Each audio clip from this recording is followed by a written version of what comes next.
북한 2인자 장성택이 숨긴 충격적인 비밀.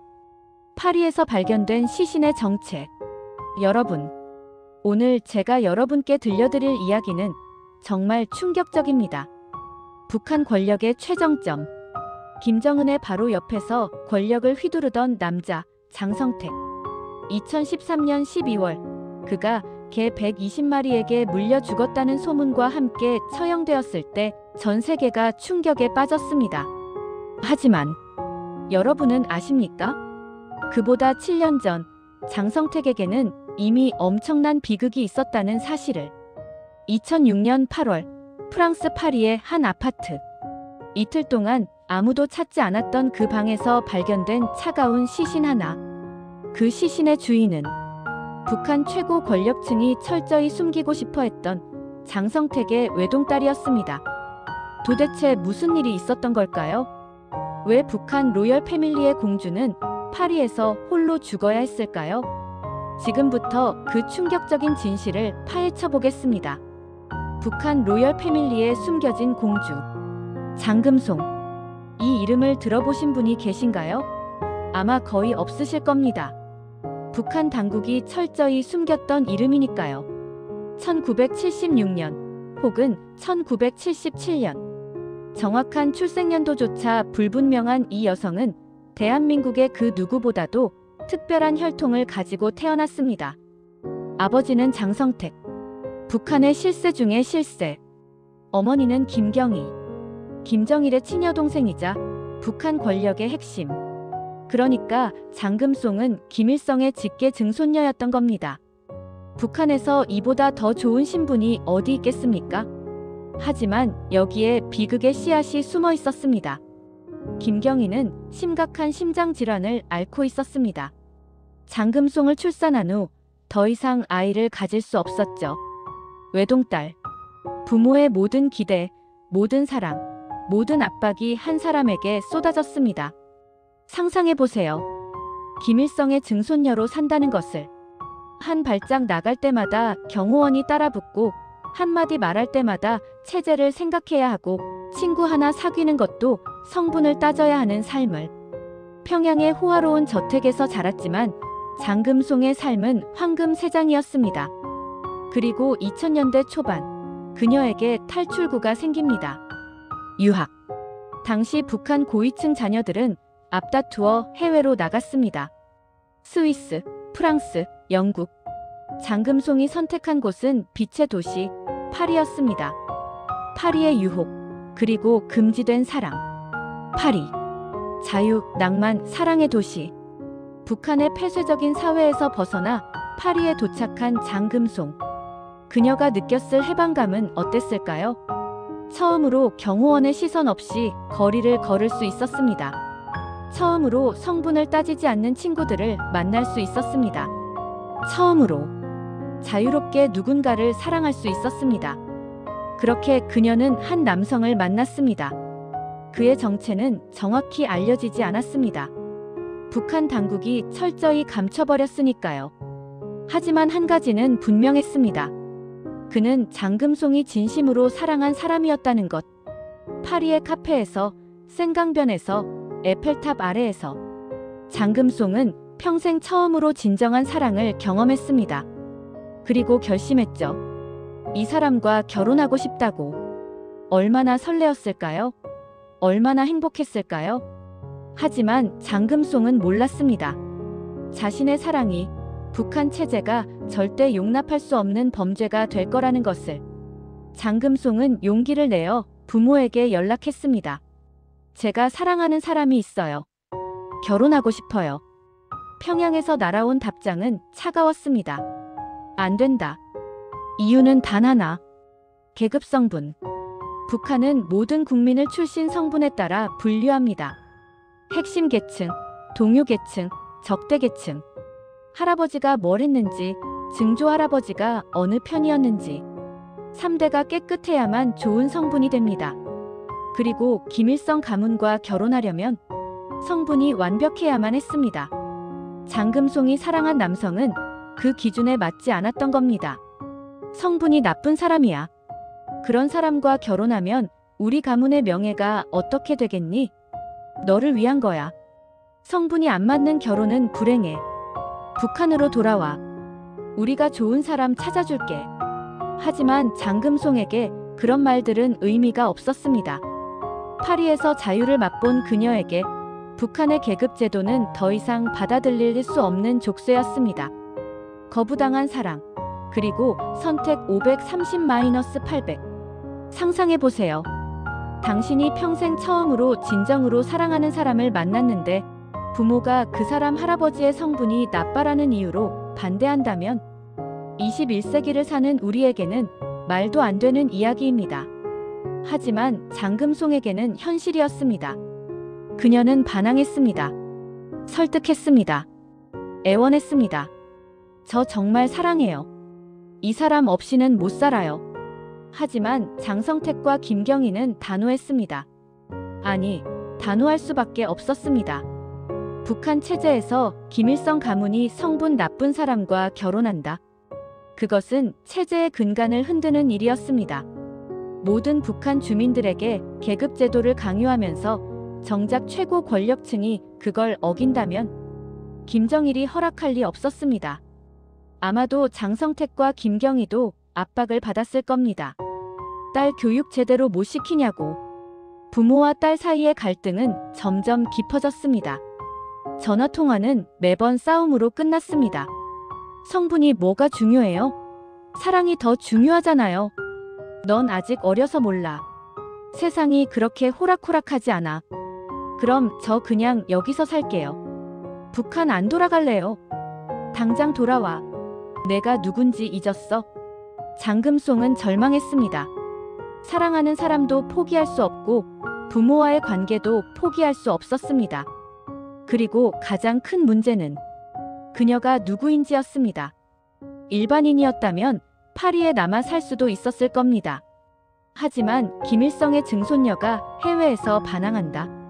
북한 당국이 가만히 있을 리 없었습니다. 강제로라도 데려갈 수 있었고 최악의 경우 그녀의 안전도 보장할 수 없었습니다. 북한의 해외 공작원들은 수단과 방법을 가리지 않으니까요. 장금송은 완전히 갇혔습니다. 사랑하는 사람과 함께할 수 없고 파리에 남을 수도 없고 북한으로 돌아가면 평생 후회하며 살아야 하고 어느 쪽을 선택해도 불행한 상황. 그리고 2006년 8월 그녀는 마지막 선택을 합니다. 2006년 8월 파리 아파트에서 발견된 것. 2006년 8월 어느 날 파리의 한 아파트. 아마도 고급스러운 동네였을 겁니다. 북한 권력층 자녀니까요. 장금송은 그 방에서 혼자 수면제를 꺼냈습니다. 한 알, 두 알, 세 알. 치사량을 훨씬 넘는 양을. 그녀가 마지막으로 무슨 생각을 했을까요?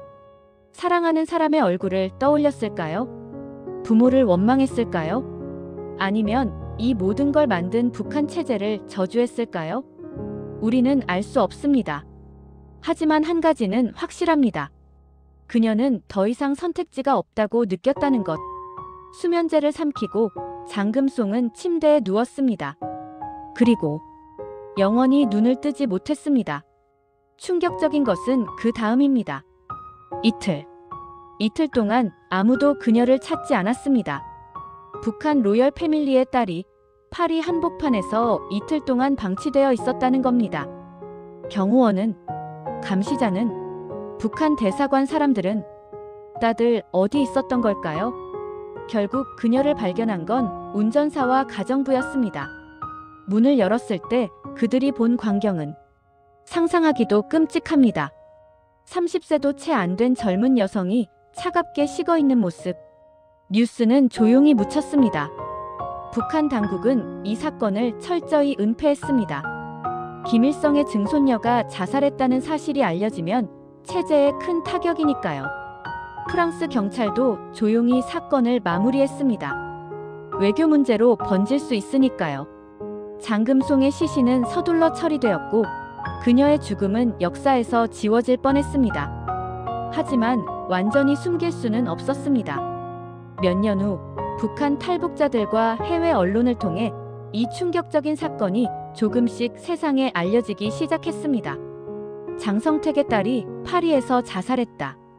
사랑하는 사람과 결혼하지 못해서 스스로 목숨을 끊었다. 계급 성분 때문에 로열 패밀리조차 자유롭지 못했다.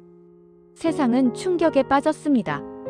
북한에서 가장 특권층이라고 생각했던 사람들조차 사실은 체제의 희생자였던 겁니다. 그 후 남겨진 사람들. 장금송의 죽음 이후 그녀의 부모는 어떻게 되었을까요? 김경희는 완전히 무너졌습니다. 외동딸. 그것도 자신이 결혼을 반대해서 죽은 딸. 그 죄책감은 상상조차 할 수 없습니다. 김경희는 심각한 우울증에 빠졌습니다. 술에 의존했습니다. 그리고 더 충격적인 사실은 마약에까지 손을 댔다는 겁니다. 북한 최고 권력층이 김정일의 여동생이 마약 중독자가 되어갔습니다. 장성택은 어땠을까요? 겉으로는 냉정한 권력자였지만 속으로는 딸의 죽음을 평생 후회했을 겁니다. 내가 허락했어야 했나? 체제가 뭐가 중요한데 딸의 행복보다. 하지만 이미 돌이킬 수 없었습니다. 김경희와 장성택의 관계도 돌이킬 수 없이 악화되었습니다. 서로를 원망했을까요? 당신이 너무 엄격해서 그런 거야. 당신도 반대했잖아. 아니면 서로를 위로하려 했지만 너무 아파서 가까워질 수 없었던 걸까요? 딸을 잃은 슬픔은 그들의 결혼마저 파괴했습니다. 그리고 2013년 12월 장성택에게 또 다른 비극이 찾아옵니다. 김정은의 명령으로 그는 갑자기 체포됩니다. 반역자, 종파주의자, 부패한 권력자. 온갖 죄목이 붙여졌고 재판도 제대로 없이 처형되었습니다. 개 120마리에게 물려 죽었다는 소문도 돌았죠. 사실인지는 확인되지 않았지만 딸을 잃고 7년 후 장성택 자신도 비극적으로 생을 마감한 겁니다.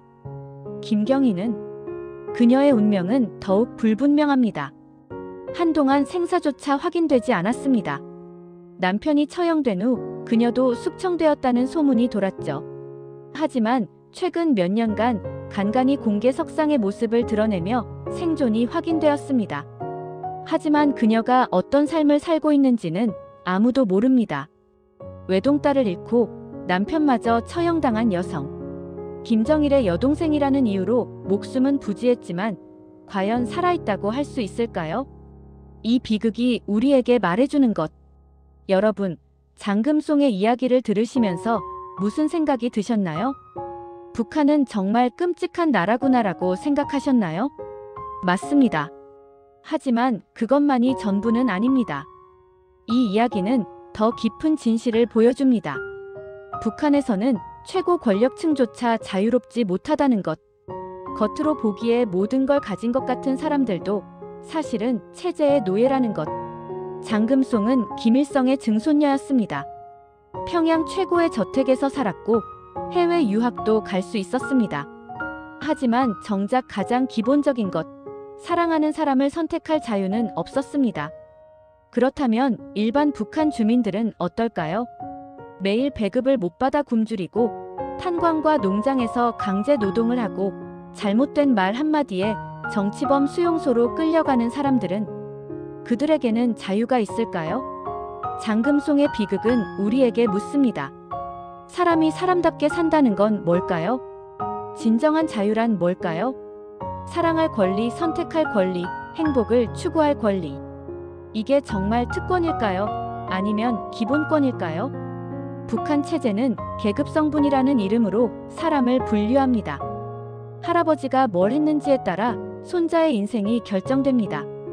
이것이 정의로운 사회일까요? 더 소름 끼치는 건 이 체제를 유지하기 위해 최고 권력층조차 자신의 가족을 희생시킨다는 겁니다. 장성택과 김경희는 딸을 사랑했을 겁니다. 하지만 체제가 더 중요했습니다.